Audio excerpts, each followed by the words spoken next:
Standard 1 Content Knowledge, candidates demonstrate the knowledge necessary to create, use, assess, and manage theoretical and practical applications of educational technologies and processes. One artifact includes my role as a special education consulting teacher. Creating a request for proposal in EdTech 505 parallels some of my aspects of my current position. The RFP project, including managing people, along with financial resources and physical learning environments, are prevalent in both artifacts. Using my knowledge from 533 YouTube for Educators allowed me to select resources for my learners, whom happen to be special education teachers. I found resources to build their repertoire on special education topics, along with examples of media literacy. In 533, I had a chance to delve in to create instructional materials such as a media lesson plan, videos, and playlists. Also, the haiku deck was a great tool. I used this to demonstrate one of the concepts in mathematical thinking for instruction. The presentation itself was very basic. Tools such as YouTube and the haiku deck are valuable in demonstrating my ability to enhance my pedagogy. Selecting materials to evaluate and assess can be intimidating. However, the 597 e-learning critique gave me time to delve into technologies already incorporated in successful training programs. These programs allowed me to look at what could possibly work in my future development of an online course. My first EdTech class, 501, required me to look at a scenario where the AECT code would address the issue of copyright infringement. This assignment made me think about my responsibilities as a member of the AECT and my ethical responsibilities to uphold the code. I am confident that I have demonstrated the Standard 1 content knowledge. Standard 2 Content Pedagogy. Candidates develop as reflective practitioners able to demonstrate effective implementation of educational technologies and processes based on contemporary content and pedagogy. The first artifact that comes to mind on this standard is from the class 522. I had the opportunity to create an online course that's self-paced for new to district special education teachers. I created the website in Google because our district is a Google Apps for Education district, so teachers already have a background knowledge in Google. Another artifact that comes to mind is also an assignment in 522, Web 2.0 tools. This was pivotal, and wow, it gave me a chance to really explore and pick which technologies I felt could support my learners with content pedagogy.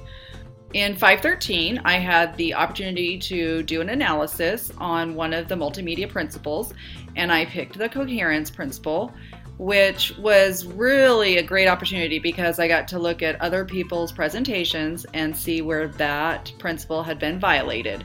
It gave me an opportunity to compare and see what my materials were violating, and in fact, I had been violating quite a few principles for a long time. Since I have this information, I've been able to produce what I think are better presentations for my learners. In 513 and 522, I was able to do a podcast. The 522 podcast on confidentiality really provided my learners with the outline of expectations on confidentiality, and more specifically, confidentiality of students on an IEP. One of my favorite projects was the 533 mini documentary. I didn't think about it at the time, but this video definitely sheds light on multicultural communities and a way of life of the Nepalese people. Unfortunately, I didn't get to showcase all my artifacts in this standard. However, the artifacts that I did showcase demonstrate competency in Standard 2. Standard 3, Learning Environments. In this standard, candidates facilitate learning by creating, using, evaluating, and managing effective learning environments. In EdTech 533, YouTube for Educators, I created an EduMix so that my special education teachers would have a quick presentation on personally identifiable information and confidentiality. Adobe Premiere was also something new I had to learn. And fortunately, in this class, I was able to learn how to edit, manage, and publish a better product. My digital storytelling project was so fun to create and also provided another way to use YouTube, another type of learning environment that would be very applicable with getting to know your students or your learners. In 513, I was able to create this example for my new to district special education teachers on how to create an IEP in one of our platforms called Enrich. In EdTech 503 for the instructional design project, I had the opportunity to use Gagne's 9 events of instruction. Using these principles, I now have a better understanding of how to design a lesson. The next artifact is one that I created in my EdTech 522 class. As information changes, I can easily update it on this website. And this is a great tool because teachers can basically check out the information on their own time, and it's pretty easy to maintain. In 505, I had the opportunity to do an evaluation on a product that a school had implemented as a school-wide intervention. Analyzing the qualitative and quantitative data really gave me a glimpse into this intervention. In the end, I was able to give some recommendations that could improve instructional practice. The last artifact that I would like to highlight is one that I did in 502. It's the M-Learning activity. Learners had the opportunity to visit these places mobilely. This video has highlighted some of the artifacts that demonstrate my ability to meet Standard 3. Standard 4, Professional Knowledge and Skills. Candidates design, develop, implement, and evaluate technology-rich learning environments within a supportive community of practice. My job is comprised of 100% collaboration. I'm either working with special education teachers, students, general education teachers, administrators, or my team at the district office. 522, I had to create an assessment at the end of my online self-paced course. However, I needed the feedback from my colleagues. Gaining their feedback was a crucial step in almost every process. For instance, one of the new to district teachers gave me feedback about logging on to our intranet. I didn't even realize this was an issue and had missed this basic step. 522, we jumped right into backwards design, basically creating the PBT for the online course. And this is a tool used in Google. It's called Coggle. And it's just a way of representing thinking. Assessing and evaluating were prominent in both of these artifacts. In 503, I worked with a subject matter expert, which in this case was one of our district math coaches. She gave me feedback on the project that was bridging the gap on writing IEP goals that would align more with our math standards. Involving her early in the process definitely saved time and prevented breakdowns in instruction. Collaboration in 503 and 522 was easier than 505. And I think that's just because in 505 I had to meet with a school team and students that I don't usually work with.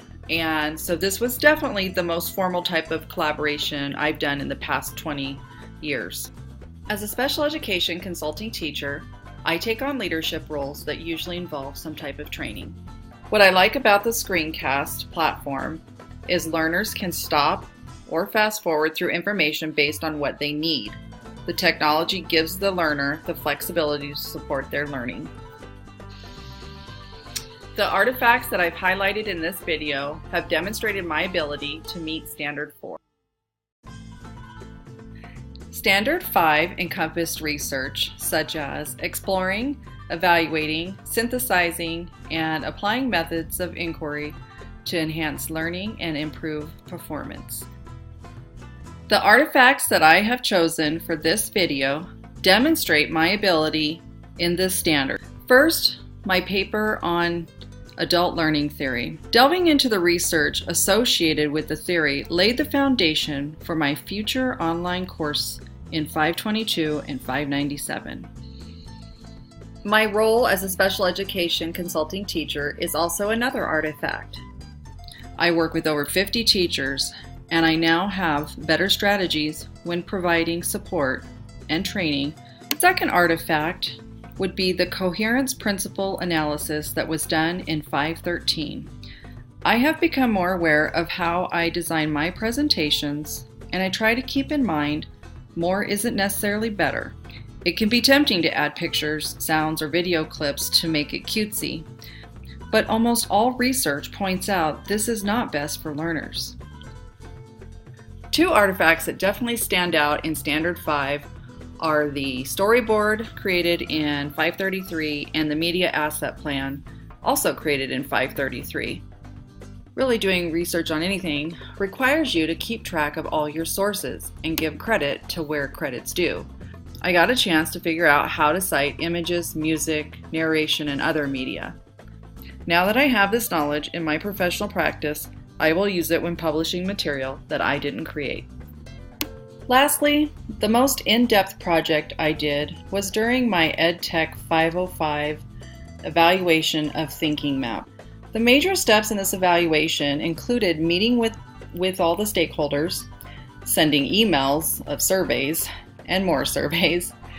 This was such an amazing experience. It was actually remarkable to go through a process of inquiry to find research methodologies and to support a school team with evaluating a product to see if it met their needs.